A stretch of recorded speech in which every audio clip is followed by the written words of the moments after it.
Sup Domies, today we're going to be cooking up Tonda Romana pizza. So if you didn't check already, have a look at my last video where you can see my full recipe for these bad boys. So here we've got some Tonda Romana dough balls.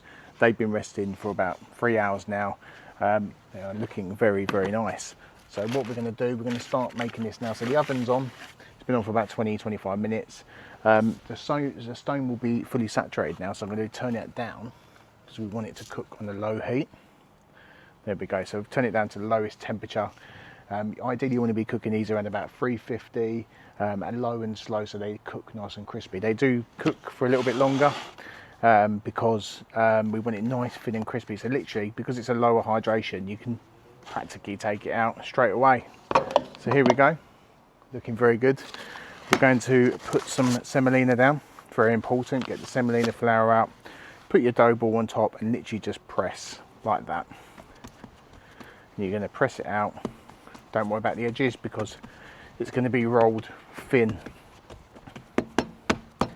There we go. Right, I'm going to move that excess flour out of the way and we're going to get our rolling pin to get it nice and thin. And what I was saying in my last video is what we want is it to be nicely rested. So when you ball up, you want it to rest for quite a considerable amount of time. Well, enough time for it to get nice and stretchy, let's say. So let me show you how I do that now. So there we go. So now I've rolled it out thin, I'm going to stretch out even more using my normal methods of just having my hands underneath. And I'll show you from behind. I'm going to stretch it out there. As you can see, it's getting really thin, but just be careful not to tear it. As you can see, just getting nice and thin, and that's what we want. There we go, that'll be enough. So I'm going to lay that down. Tonda Romana means round pizza, so we're going to get that nice and round, or as round as we can. I'm going to roll out the edges a little bit more, get that a bit more thinned out because we want it as thin as possible. There we go. The beauty of having this dough as well, because there's a lower hydration, it's so much easier to manage than a typical Neapolitan dough. So it's beginner friendly. Yeah, it's an amazing dough. Right, let's put the sauce on.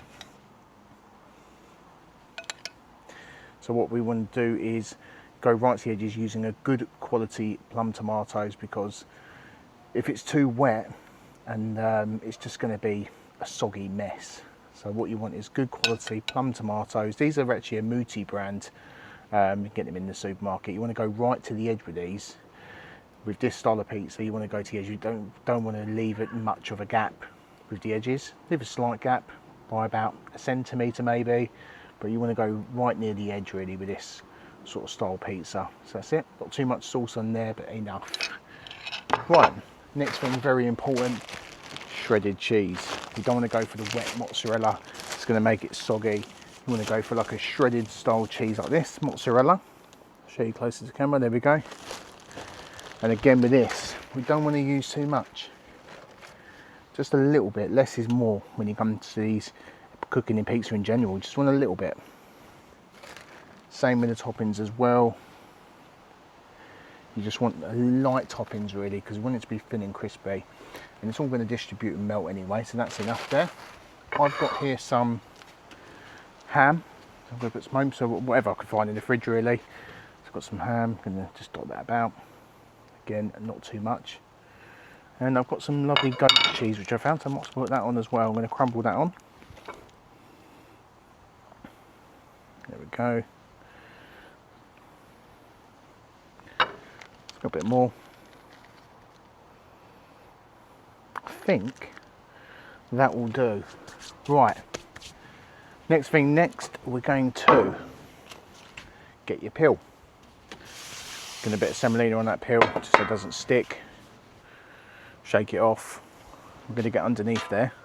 Again, as you can see, very easy, doesn't stick much because again it's a low hydration dough, so it's beginner friendly. It's going to slide off lovely in the oven as well. Very good to practice as well. You're launching. That's ready, good to go. So we're going to launch that in now. 3, 2, 1, in it goes.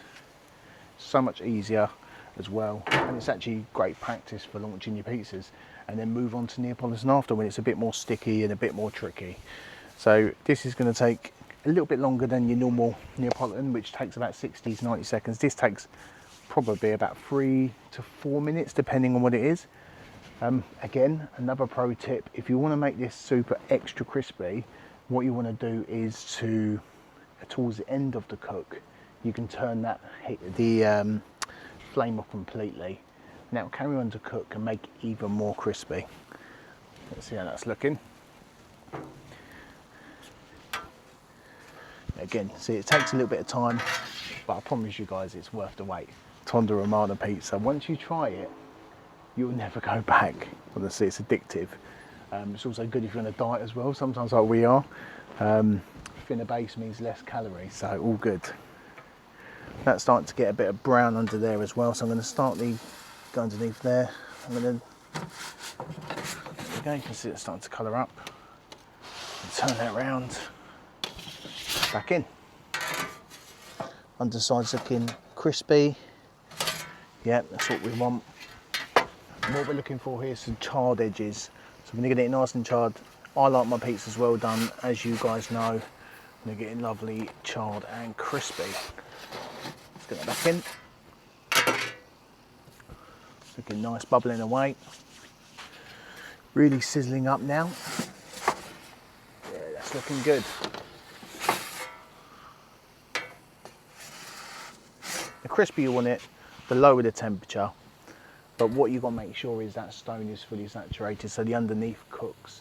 Another little pro tip as well I'm going to give you, I'm full of tips today, is if you're doing multiple of these, one after the other, before in between cooks, whack that flame up to full, let that stone get saturated again, don't leave it on low, leave it on high, and then bring it back down when you put your next pizza in, and then so forth. So, you know, pizza out, put that flame up, serve it.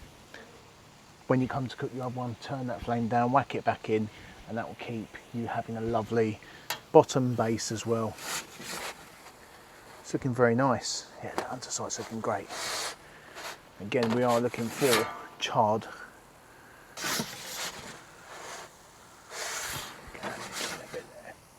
Right, it's coming out. Woo! Look at that. Daddy, did you see me on the zip line? So there we go, Tonda Romana done. Look at the underside. That's what you want. The colour is unbelievable. That's what you want. Brilliant. Right, now we go for the crunch test. Beautiful. Crunch test again. Woo! Unbelievable. Literally the best thing about that. Look at that. Thin, crispy Tonda Romana. Enjoy, guys. Let me know how you get on. Follow, subscribe, and let us know in the comments what you think. See you soon. And there we go, a beautiful thin base pizza with practically no flop. Crunchy and thin, beautiful pizza.